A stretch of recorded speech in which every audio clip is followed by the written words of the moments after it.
Nyuma y'uko Perezida Paul Kagame atangaje ko nta gahunda yo gufungura insengero zihari, bitewe n'uko ahanini ari abatekamitwe baje kwihisha mu madini, cyane cyane bagendeye ku migirire n'imikorere y'abahoze ari abakoloni b'u Rwanda, kuri ubu ngubu imisigiti imwe n'imwe yatangiye kwigarurirwa n'ingurube.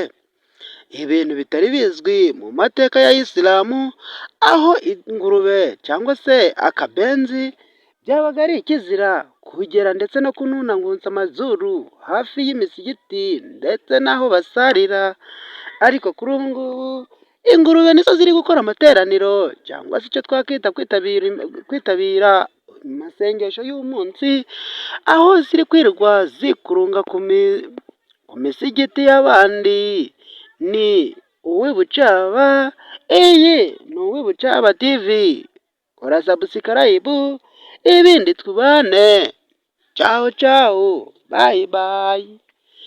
Nuhava udakoze subscribe nawe urabura agaca, irinde kuba agaca ukore subscribe.